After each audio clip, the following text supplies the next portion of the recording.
Sudah cukup. Jangan membuat keributan di rumah sakit. Apalagi kita sedang berada di negara orang lain sekarang. Ucap Louis menengahi perdebatan. Tapi Tuan Muda. Ucapan Nico terhenti, Louis mengisyaratkan Nico untuk diam. Lucy, apa kamu terluka? Louis bertanya dengan lembut kepada Lucy. Aku tidak apa-apa, hanya lecet sedikit. Ucap Lucy sambil tersenyum dengan bangga. Dia merasa masih punya harapan untuk mendapatkan hatinya, karena ada sedikit perhatian dari Louis. Louis, apa benar kamu baik-baik saja? Lukamu di sini sakit tidak? Lucy memegang tangan Louis dengan niat menggoda. Hentikan Lucy. Aku masih baik kepadamu, tapi bukan berarti kamu bisa berbuat sesuka hatimu. Sikap Louis berubah menjadi dingin. Lucy terkejut mendengar jawaban dari Louis. Dia merasa kecewa, karena rencananya tidak seperti apa yang diharapkannya. Jadi, Lucy memilih untuk pergi. Karena tidak ada yang bisa dia lakukan sekarang. Baiklah. Aku akan pulang sekarang. Karena sudah ada yang menjagamu di sini. Lucy menundukkan wajahnya, karena merasa malu untuk menatap wajah Louis. Kemudian, dia berbalik dan pergi dari ruangan itu. Tuan Muda, apakah saya harus bertindak sekarang? Nona Lucy benar-benar sudah keterlaluan kali ini. Jika dibiarkan, saya takut. Nona Lucy akan bertindak lebih gila lagi, dan bisa membahayakan keselamatan Tuan Muda. Ucap Nico dengan nada kesal. Tidak perlu. Aku rasa dia sudah cukup malu, karena kita sudah menggagalkan rencana gilanya. Jika kita membalasnya, nanti hanya akan menimbulkan rasa dendam di antara keluarga Adijaya dan Adikuasa. Ucap Louis kepada Nico. Baiklah, kalau menurut Tuan Muda itu yang terbaik. Nick, bolehkah aku meminjam ponselmu? Louis meminta dengan sedikit malu. Oh, tentu saja, silakan. Saya akan menunggu di luar. Ucap Nico sambil memberikan ponselnya dengan senyum penuh makna, lalu berjalan keluar karena tidak ingin mengganggu tuannya yang akan menghubungi cintanya. Ah, senyumanmu itu membuatku merasa tidak nyaman. Louis merasa seperti diejek dengan senyuman Nico. Sementara itu, Lucy merasa sangat kesal. Karena semua rencananya telah diketahui oleh Louis. Tidak lama kemudian, ponsel Lucy berbunyi. Dia segera mengambil ponselnya. Ternyata papinya sedang mengirim pesan kepada Lucy. Sayang, papi sudah mengirimkan 2 bodyguard sesuai keinginanmu. Papi harap, kamu tidak membuat kerugian untuk dirimu sendiri. Lucy membaca pesan dari orang tuanya. Lucy menghiraukan pesan dari orang tuanya. Dia merasa kesal, karena rencananya para bodyguard itu akan dia gunakan untuk menjaga Louis dari para pengganggu. Namun, karena rencananya sudah terbongkar, semuanya itu menjadi sia-sia sekarang. Aku tidak merasa rugi, hanya saja aku kurang beruntung. Aku tidak akan menyerah. Aku akan memperbaiki rencanaku, sampai aku bisa mendapatkan semua apa yang aku inginkan. Louis, tunggu saja. Kamu sudah terlanjur mengambil perhatianku sejak kecil. Jadi, sekarang kamu harus membayar semuanya. Bagaimanapun caranya, kamu harus menjadi milikku. Gumam Lucy sambil tersenyum sinis. Beberapa saat kemudian, ponsel Louis berbunyi. Lucy segera mengambilnya, dan melihat siapa yang sedang menelpon di layar ponsel Louis. Lucy terkejut. Dia sangat gugup setelah membaca nama yang tertera di ponsel Louis. Kemudian, Lucy menerima panggilan itu. Halo? Jawab Lucy dengan ragu-ragu. Siapa ini? Tanya seorang wanita di ujung panggilan. Ini Lucy Kak. Kenapa ponsel Louis ada padamu? Di mana dia? Lucy, aku peringatkan kamu. Jangan berbuat macam-macam kepada adikku. Aku tahu kamu sangat terobsesi dengan adikku. Tapi, tidak seperti ini caranya. Jika kamu melakukan hal yang tidak-tidak kepada adikku, aku tidak akan segan-segan untuk memburumu. Kalau kamu berani menyebabkan adikku satu-satunya dalam masalah, maka aku pun bisa menyebabkan hal yang sama kepada orang tuamu. Lisa menjadi sangat marah kepada Lucy. Karena wanita itu sudah bertingkah kelewat batas. Tangan Lucy bergetar. Wajahnya penuh dengan kecemasan. Dia tidak berpikir panjang selama ini. Gadis itu terlalu egois, dan hanya memikirkan dirinya sendiri. Aku. Tidak seperti itu, Kak. Ucap Lucy dengan terbata-bata. Maafkan, A. Tut, tut. Lisa langsung menutup panggilannya sebelum Lucy menyelesaikan kalimatnya. Tugas Winda di Departemen IGD akan segera berakhir. Karena sebentar lagi dia akan kembali bertugas di Bangsal VIP. Kesibukannya mengurus pasien yang seperti air mengalir tiada henti, sungguh sangat menyita tenaga dan pikirannya. Winda mengambil segelas air untuk meminumnya. Di saat sedang mengambil air minum, ponselnya berbunyi. Winda mengerutkan dahinya ketika melihat nomor asing yang ada di layar ponselnya. Kemudian, Winda membuka pesan masuk yang dikirim dari nomor asing itu. Sayang, apa kamu sedang sibuk? Siapa yang mengirim pesan ini? Tapi, kalau dilihat dari gaya bahasanya, sepertinya aku tahu. Batin Winda dalam hati. Siapa ini? Winda membalas pesannya dan bertanya untuk memastikan. Tidak lama kemudian, nomor asing itu menelpon ponsel milik Winda. Lalu, Winda pun menerima panggilan itu dengan ragu-ragu. Halo? Siapa ini? Winda menjawab panggilannya.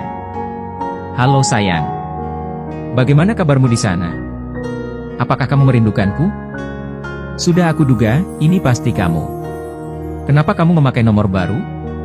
Apa kamu takut ketahuan kekasih barumu jika menghubungi aku? Tanya Winda dengan nada sinis. Apa yang kamu bicarakan sayang? Aku tidak mengerti maksudmu. Bagaimana bisa kamu menuduhku memiliki kekasih baru? Hahaha. Apakah kamu protes karena aku tidak segera pulang? Sebesar itukah rindumu padaku? Ucap Louis menggoda Winda. Apa kamu sudah lupa?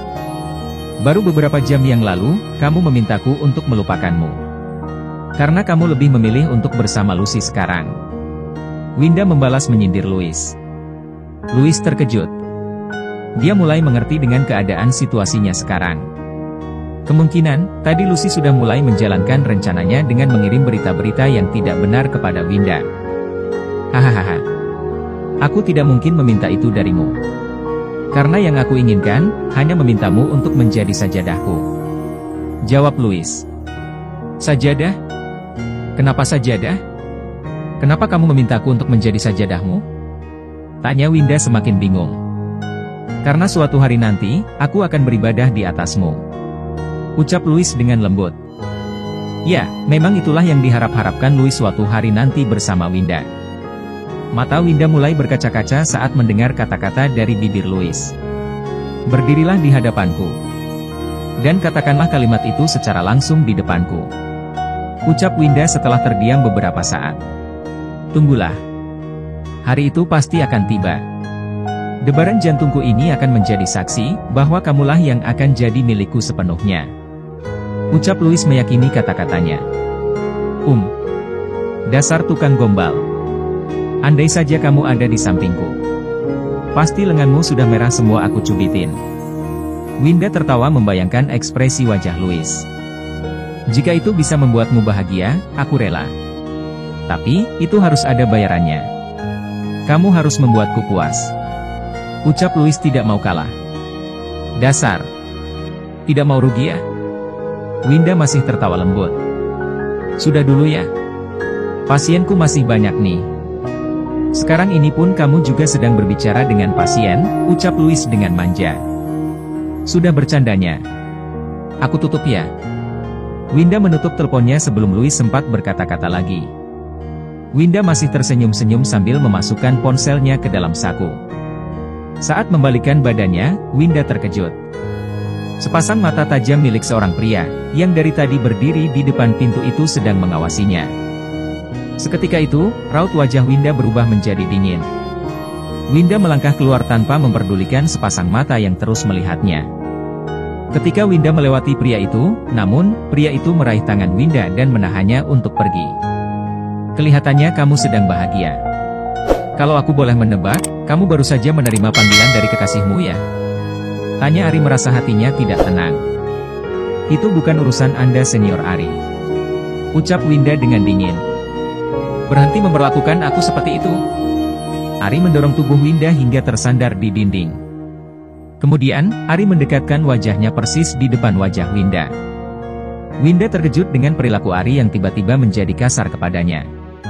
Winda hanya terdiam, karena masih kaget Ari bersikap seperti ini lagi. Aku mohon Winda. Jangan memperlakukan aku seperti ini.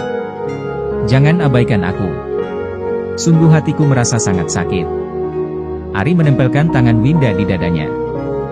Hal itulah yang selalu Ari lakukan dulu, jika ingin meraih simpati Winda saat dia melakukan kesalahan. Seketika itu, Winda langsung menarik tangannya. Dulu Winda selalu luluh dengan kata-kata dan sikap manis Ari. Namun, kini semenjak Winda bersama Louis, apapun yang dilakukan Ari tidak akan pernah ada artinya lagi. Ari kini tidak bisa dibandingkan dengan Louis, mereka sangat jauh berbeda. Louis selalu memperlakukan Winda dengan baik, dan tidak pernah membawanya dalam kesedihan. Lalu, sikap seperti apa yang ingin kamu harapkan dariku? Setelah apa yang kamu lakukan padaku? Ucap Winda dengan rasa jijik kepada Ari. Winda teringat kejadian pada waktu sore itu. Saat Ari mengkhianati cintanya, dan malah bermesraan dengan Jessica. Ari melihat ada kekecewaan di mata Winda. Dia sadar, jika dia telah melakukan kesalahan yang sangat fatal. Namun, hatinya tidak bisa berbohong, bahwa dia masih sangat mencintai wanita yang ada di hadapannya ini. Bu. Ari menghantamkan kepalan tangannya ke dinding tepat di samping kepala Winda. Winda refleks memalingkan wajahnya, kemudian menatap tajam mata Ari dengan rasa kekecewaan yang bertambah besar. Lalu, Winda mendorong dada Ari dengan kasar, kemudian Winda pergi meninggalkan Ari. Ari hanya mematung melihat Winda pergi meninggalkannya. Dia sudah tidak tahu apa yang harus dilakukan, agar Winda mau memaafkannya, dan menjadi kekasihnya lagi. Kemudian, Ari tersungkur dan terduduk di lantai, dengan rasa penyesalan yang sangat dalam. Winda berjalan menuju ruang jaga perawat, dan melanjutkan tugasnya merawat pasien. Sungguh sial. Kenapa Dr. Vian memberiku tugas untuk menggantikan pekerjaannya? Kini aku harus merawat pasien yang sedang kritis bersama orang yang tidak aku sukai. Tangannya mulai mengikuti irama sambil menekan-nekan ambubek. Sudah 1 jam lamanya Winda melakukan bagging. Tangannya mulai terasa pegal dan kesemutan semuanya. Sampai akhirnya, ada seorang perawat yang datang mendekatinya. Sini ambubeknya, biar aku yang gantikan. Ari mengambil ambubek yang dipegang oleh Winda. Winda mengibas-ngibaskan tangannya, dan memijit-mijit lengannya yang terasa pegal. Winda, maafkan atas sikapku tadi. Ucap Ari pelan tanpa melihat Winda. Seketika itu, Winda melihat Ari. Dia terkejut dengan apa yang baru saja diucapkannya. Jarang sekali Ari mau mengakui kesalahannya, apalagi sampai meminta maaf. Apa aku tidak salah dengar? Ucap Winda memastikan. Jangan memintaku untuk mengulanginya. Jawab Ari memperingatkan. Winda melihat tangan Ari yang masih berdarah, lalu Winda pergi meninggalkan Ari bersama pasiennya. Beberapa saat kemudian, dia kembali dengan seorang perawat yang dia suruh untuk menggantikan Ari bagging. Ikutlah denganku, biar aku obati lukamu. Winda menarik tangan kiri Ari yang tidak terluka. Ya, tentu saja Ari sangat senang, dan langsung mengikuti perintah Winda. Winda mengobati tangan Ari dan memasangkan perban. Ari masih tersenyum senang, sambil terus memandangi wajah Winda. Ternyata Winda masih peduli padaku. Pikir Ari. Jangan salah paham dengan apa yang sudah aku lakukan sekarang. Karena tugas perawat menolong orang yang sedang sakit. Jelas Winda agar Ari tidak salah mengartikan. Tapi, tetap saja Ari merasa Winda masih peduli kepadanya. Kan Winda bisa menyuruh orang lain untuk mengobatinya, kalau memang dia sudah tidak ada rasa kepadaku. Pikir Ari dalam hati. Terima kasih.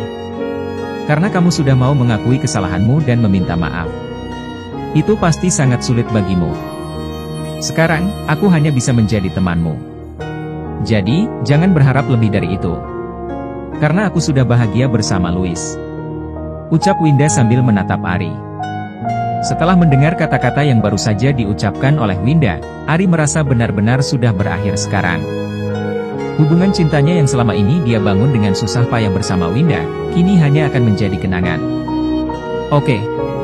Kita akan berteman sekarang. Jangan segan-segan untuk mencariku, jika kamu sedang membutuhkan teman untuk sekedar ngopi atau curhat. Ucap Ari sambil memaksakan senyumannya. Terima kasih. Ucap Winda tersenyum dengan tulus. Dia merasa lega sekarang. Karena masalah dari masa lalunya telah berakhir. Jam 11 malam di Rumah Sakit Sunway Medical Center Kuala Lumpur. Semua para perawat masih sibuk dengan mengurus pekerjaannya masing-masing. Seragam mereka yang putih bersinar itu, bagaikan seorang malaikat tanpa sayap, yang siap menyembuhkan setiap pasien-pasiennya di rumah sakit itu. Malam itu, di kamar VIP 7A, di mana Louis tengah tertidur pulas di ranjang pasiennya. Terlihat beberapa perban yang mengikat di kepalanya, dan juga pada kakinya. Seorang wanita sedang terduduk di samping tempat tidur Louis. Pandangannya tidak pernah lepas dari wajah pria itu. Wanita itu melihat dan meneliti di setiap luka yang ada pada tubuh Louis. Matanya yang sembab dan membengkak, karena sudah banyak air mata yang telah mengalir di wajahnya. Namun, wajahnya masih tetap terlihat cantik dengan alis tebal seperti ulat bulu. Semenjak kedatangannya, wanita itu selalu setia berada di samping Louis. Sampai akhirnya, dia tertidur dengan kepala yang menempel di pinggir ranjang Louis. Tidak lama kemudian, Louis terbangun dari tidurnya. Seketika itu, Louis terkejut melihat wanita yang sedang tertidur di sampingnya. Tangannya yang masih sangat lemah, dia gunakan untuk mengusap kepala wanita itu dengan lembut dan penuh kasih sayang. "Maafkan aku sudah membuatmu khawatir," ucap Louis masih mengusap kepala wanita itu.